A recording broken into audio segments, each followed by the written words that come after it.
कहने का मतलब ऐसा था कि अगर 10 कमांडर कॉम्बैट मास्टर्स के एक प्रमुख यहाँ पर आ जाते हैं तो वो यहाँ पर आकर अपनी पूरी एनर्जी को यूज करते हुए भी उसकी एक ही वॉल को तोड़ पाएंगे। और इसका मतलब ये नहीं था कि जो गोरांग ने यहाँ पर 38 अंक प्राप्त किए थे वो उसने अपनी एनर्जी के साथ में किए होंगे। उसको इस 38 अंक को प्राप्त करने के लिए भी अपनी पूरी एनर्जी को निचोड़ दिया होगा और उसके बाद में ही तो वह एक नया रोसाट एम्पायर का नया नंबर 1 प्रतिद्वंदी बन गया था। लेकिन हालांकि उसके बाद में ये सारी पत्थर की दीवारें पूरी तरह टुकड़े टुकड़े हो गई थी। कहने का मतलब ये था कि वहाँ पर अब एक कचरे के सिवाय कुछ भी नहीं बचा था। ये क्या उसने ये जानकर कर किया है? ये देखो इसने यहाँ पर कितना बुरा हाल बना दिया है। वास्तव में ये इसने बहुत ज्यादा गलत किया है। एक कॉम्बैट मास्टर को अब उस चीज को देखने के बाद में गुस्सा आने लगा था और उसने अपने सामने खड़े हुए दोनों कॉम्बैट मास्टर्स से पूछा, क्योंकि इनर ब्रीथ परीक्षण ये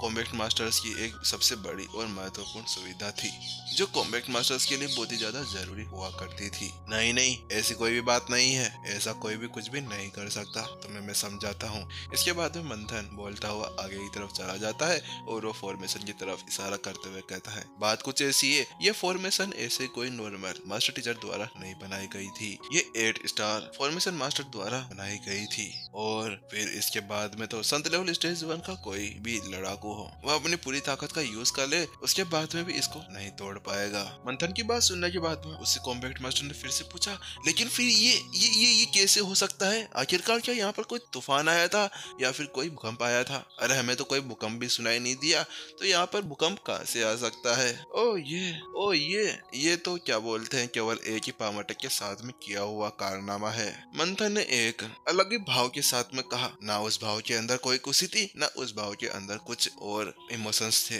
बस उसने तो ये लाइन ऐसे ही कह दी। लेकिन उससे अलग उसके मन के अंदर तो बहुत ही ज्यादा भयानक संदेह था। लेकिन वही दूसरी तरफ उसके वह शब्द सुनने के बाद में सभी कॉम्बैट मास्टर्स हैरान हो गए। हाँ, एक पामाटेक? दूसरे शब्दों में कहने का मतलब ये था कि नितिन ने जो यहाँ पर अपनी एनर्जी का यूज किया था वह इतनी ज्यादा जबरदस्त थी कि केवल एक ही वार के साथ में उसने वह सभी दीवारें तोड़ दी। मंथन ने आगे समझाया, बात कुछ ऐसी है कि उसने जो एनर्जी यहाँ पर यूज की थी और जो अपना पामाटेक यूज किया था वह इतना ज्यादा भयानक और खतरनाक था कि यह फॉर्मेशन तो उसकी उस एनर्जी को सह भी नहीं पाई और इस तरह से चकनाचूर हो गई। वो बात सुनने के बाद में सभी के चेहरे ऐसे विस्मय से फैल गए और उनका चेहरा खुला का खुला रह गया।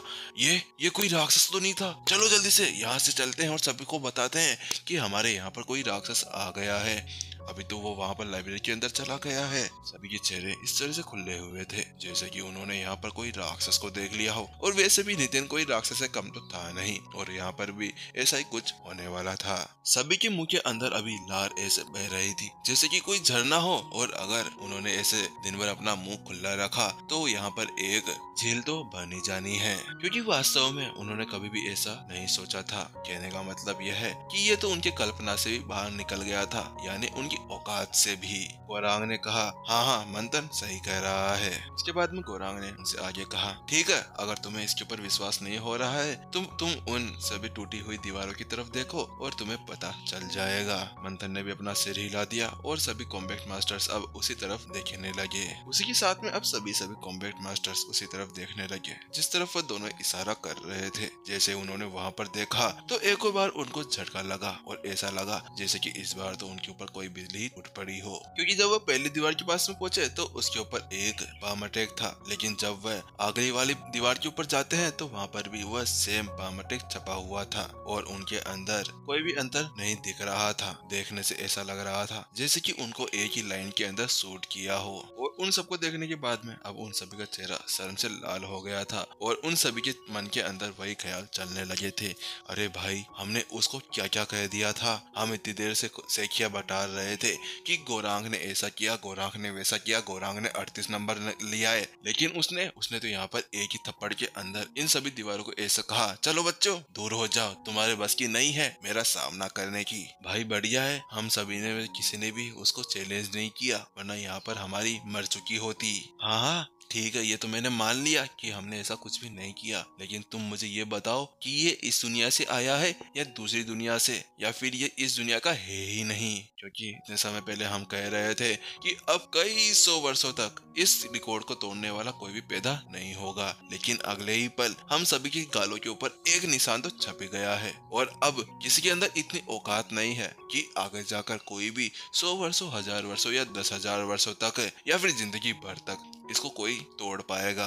अरे भाई, लेकिन वो क्या भूत भूत था क्या? केवल एक स्पिरिट गैदरिंग, स्पिरिट अवेकनर ने ही केवल इस तरह की हालत कर दी है। इसके बाद में एक कॉम्बैट मास्टर आगे बढ़ता है और वो अपने सामने खड़े हुए दोनों बड़े लड़ाकू मास्टर से कहता है, गौरांग भाई, ये कैसे हो सकता है? क्या वास्तव में वह इतना ज्यादा शक्तिशाली है? क्योंकि वह अभी तो संत लेवल स्टेज 1 के ऊपर ही तो एक साधक था, तो क्या ऐसा हो सकता है कि उसने यहाँ पर किसी आर्टिफैक्ट का यूज किया हो इस परीक्षा को पास करने के लिए? उस कॉम्बैट मास्टर की बात सुनते ही अब सभी के सभी गौरांग और मंथन की तरफ देखने लगे, और उनकी इस तरह की बात को सुनने के बाद में उसने अपना सर पीट लिया। अरे बेवकूफो, तुम्हारे अंदर इतना दिमाग नहीं है क्या? तुम देख नहीं सकते? तो उस तरफ देखो, उस तरफ क्या है। और उसके बाद में गौरांग एक तरफ इशारा करता है जहाँ पर एक बोर्ड लगा हुआ था, जहाँ पर उस बोर्ड को एक पत्थर कहा जा सकता है। वो पत्थर गोल था और ग्रे कलर का था, उसके ऊपर नंबर छपे हुए थे 100।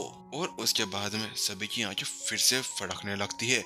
अब तो उनको ऐसा लगने लगता है कि वास्तव में वह इस दुनिया से नहीं आया था, और अब ऐसा लग रहा था, और वह मन ही मन में ऐसा सोच रहे थे, ए प्रभु, ये धरती फट जाए और मैं उसके अंदर समा जाऊं, क्योंकि यहाँ पर तो हमें कोई जीवित रहने का मौका ही नहीं दे रहा है। पहले वह दीवारें, फिर ये फॉर्मेशन, और उसके बाद में ये 100 अंक। क्योंकि उस रैंक को देखने के बाद में तो अब सभी का गला सूखने से लगा था। ऐसा लग रहा था कि किसी भी पल उन सभी चीजों को देखने के बाद में वो वहीं पर ही अपना दम तोड़ देंगे। ये 100 अंक। भाई गौरांग भाई, तुमने तो यहाँ पर 38 अंक बनाए थे, इसने तो एक ही पंच के अंदर केवल 100 अंक हासिल कर लिए। चलो गौरांग भाई, अब आपकी बारी है, चलो 101 अंक ला कर दिखाओ। कॉम्बैट मास्टर्स ऐसे ही बोलने लगे, लेकिन अचानक से एक कॉम्बैट मास्टर आगे बढ़ता है और उसके चेहरे के ऊपर एक हल्की सी कंफ्यूजन थी, और उसने पूछा, गौरांग भाई, मुझे एक बात समझ में नहीं आई कि अगर इसने यहाँ पर ये 100 अंक हासिल कर लिए थे, तो उसके बाद में तो ये बाहर भी तो दिखना चाहिए था।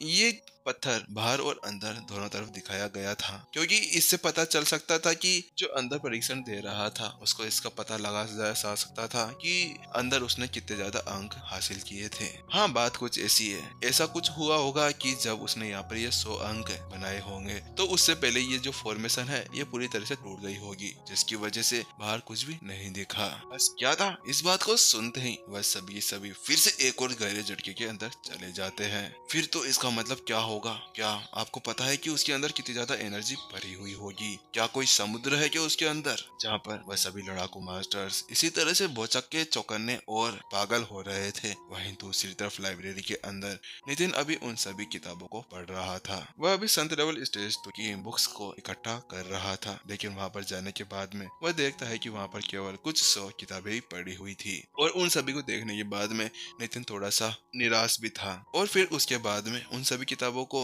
अपने स्वर्ग की लाइब्रेरी के अंदर इकट्ठा कर लेता है और उन्हें कंबाइन, हल्का सा बुदबुदाते हुए एक साथ कंबाइन कर लेता है, और एक टेप के साथ में वह सारी की सारी जानकारी अब उसके सर के अंदर आ जाती है। लेकिन उस बुक को देखने के बाद में नितिन थोड़ा सा निराश हो जाता है, क्योंकि इस बार उस बुक के अंदर कुछ 3 गलतियां बची हुई थी। ये क्या, यहाँ पर तो और कोई किताब है ही नहीं। उसके बाद में हेडमास्टर उससे कहते हैं, मोहन ये देखिए, इधर यहाँ पर सभी जो पूर्ववर्ती थे उनके द्वारा छोड़ी गई अंतर्दृष्टि है, यानी कि इसके अंदर उनके द्वारा जो साधना टेक्निक्स, जो मैनुअल्स, जो टेक्निक्स पड़ी हुई थी वह सभी लिखी हुई है, और यहाँ पर इनकी संख्या कुछ 100 लाखों के अंदर है। हालांकि आपको इन किताबों को पढ़ने से पहले मैं एक बात बता देना चाहता हूँ कि ये सभी कॉम्बैट मास्टर हॉल मास्टर्स के द्वारा लिखी गई थी, और इनको आपको सावधानी से पढ़ना होगा, क्योंकि आपको ही पता होगा कि सबकी सीखी अलग अलग होती है। इसीलिए अगर आपने कोई गलत टेक्निक पकड़ ली तो उसकी उसके साथ में आप पागल हो सकते हैं और उसके बाद में क्या पता आपको पागल थाने भेजना पड़े। उसकी बात सुनने के बाद में नितिन ने भी अपना सिर हिला दिया, लेकिन वह तो अब अलग ही दुविधा के अंदर फंस चुका था, क्योंकि अब वह संत लेवल स्टेज 2 की इस टेक्निक को यूज भी नहीं कर सकता था, क्योंकि आज तक उसने केवल स्वर्ग की लाइब्रेरी का यूज करते हुए, केवल स्वर्ग की दिव्य आर्ट का यूज करते हुए अपनी साधना को आगे बढ़ाया था। केवल उसने पहली बार ही ऐसा किया था कि उसने वह संत डिसेफर की वह गलती वाली टेक्निक का यूज किया था, लेकिन उसके बाद में और कोई चारा भी नहीं था, इसी वजह से उसको वह सब करना पड़ा था। लेकिन ये यहाँ पर ऐसा कुछ भी नहीं कर सकता था। उसके बाद में उसने माधव से कहा, हेड माधव, क्या आप मुझे यहाँ पर संत लेवल स्टेज 3 और संत लेवल स्टेज 4 की बुक्स दिखा सकते हैं? लेकिन नितिन की वह सभी बातें सुनने के बाद में माधव परेशान हो गए। हैं, ये तो यहाँ पर अभी तक एक बुक भी नहीं पढ़ पाए थे, ये अभी नेक्स्ट स्टेज के ऊपर क्यों जाना चाहते हैं? क्योंकि मोहन यानी कि नितिन वहाँ पर केवल ऐसे ही घूम रहा था, वह उन किताबों को तो देख भी नहीं रहा था। उसके बाद में माधव कहते हैं, ठीक है, आपको मैं दूसरी मंजिल के ऊपर ले चलता हूँ। कुछ ही समय के बाद में वह संत लेवल स्टेज 2 के साधना लेवल की किताबों के पास में पहुंच जाते हैं। वहाँ पर जाने के बाद में भी नितिन इधर उधर फिरने लगता है और उसको इस तरह से करते हुए देख माधव अब खुद को नहीं रोक पाता और वह नितिन के पास में आ जाता है और वह उससे कहता है, मोहन, क्या आपको कोई परेशानी है? क्या आप यहाँ पर कोई भी टेक्निक को हासिल कर पाने में कामयाब नहीं हुए हैं, क्योंकि आप इतनी देर से इधर उधर घूम रहे हैं? नितिन ने अपना सिर हिला दिया और उसने कहा, बात कुछ ऐसी है कि मुझे यहाँ पर कोई ऐसी साधना टेक्निक मिल ही नहीं रही जिसका मैं यूज कर सकूं, और आपके यहाँ पर बहुत ही कम टेक्निक्स भी हैं इसी वजह से। लेकिन जैसे नितिन संत लेवल स्टेज 3 और संत लेवल स्टेज 4 की किताब को पढ़ लेता है तो वहाँ पर भी उसको निराशा के अलावा कुछ भी हाथ नहीं लगता है, क्योंकि उन सभी किताबों के साथ में तो वह कोई एक मैनुअल बना ही नहीं पा रहा था, क्योंकि उनकी संख्या बहुत ही ज्यादा कम थी। फिर नितिन एक निराशा के भाव के साथ में माधव से कहता है, हेड माधव, क्या आप मेरी हेल्प कर सकते हैं? क्या आप मुझे बता सकते हैं कि यहाँ पर और किताबें मुझे कहाँ से मिल सकती है? क्योंकि नितिन समझ चुका था कि यहाँ पर जो संत लेवल स्टेज 4 और संत लेवल स्टेज 5 के लड़ाकू थे उनके पास में वास्तव में कोई ना कोई साधना टेक्निक होगी। नितिन ने उनसे आगे कहा, मुझे कोई सी भी टेक्निक चल जाएगी, बस ये होना चाहिए कि उनका लेवल कोई भी हो, लेकिन उनकी संख्या बहुत ज्यादा होनी चाहिए। मोहन की बात सुनने के बाद में हेड माधव गहरी सोच के अंदर चले गए और उन्होंने कहा, यहाँ पर कुछ किताबें तो हैं, लेकिन मुझे पता नहीं कि वो आपके काम में आएगी या नहीं। आपको वह सभी किताबें मार्शल आर्ट स्कूल के अंदर मिल जाएगी। इतना कहने के बाद में और वहाँ सभी की बुकों को इकट्ठा करने के बाद में वह दोनों अब लाइब्रेरी से बाहर निकलने के लिए जाने लगते हैं। जैसे ही हेड माधव उस लाइब्रेरी का दरवाजा खोलते हैं, अचानक से उनका पूरा शरीर अकड़ जाता है। ये क्या हो गया? वह जोर से चिल्ला उठते हैं और यहीं पर ही उनके चिल्लाने के साथ में यह एपिसोड यहीं पर ही खत्म होते हुए। तो चलिए गाइस, फिर मिलते हैं हम लोग नेक्स्ट एपिसोड के अंदर कभी और मुझे पता नहीं वह कभी और कब आने वाला है।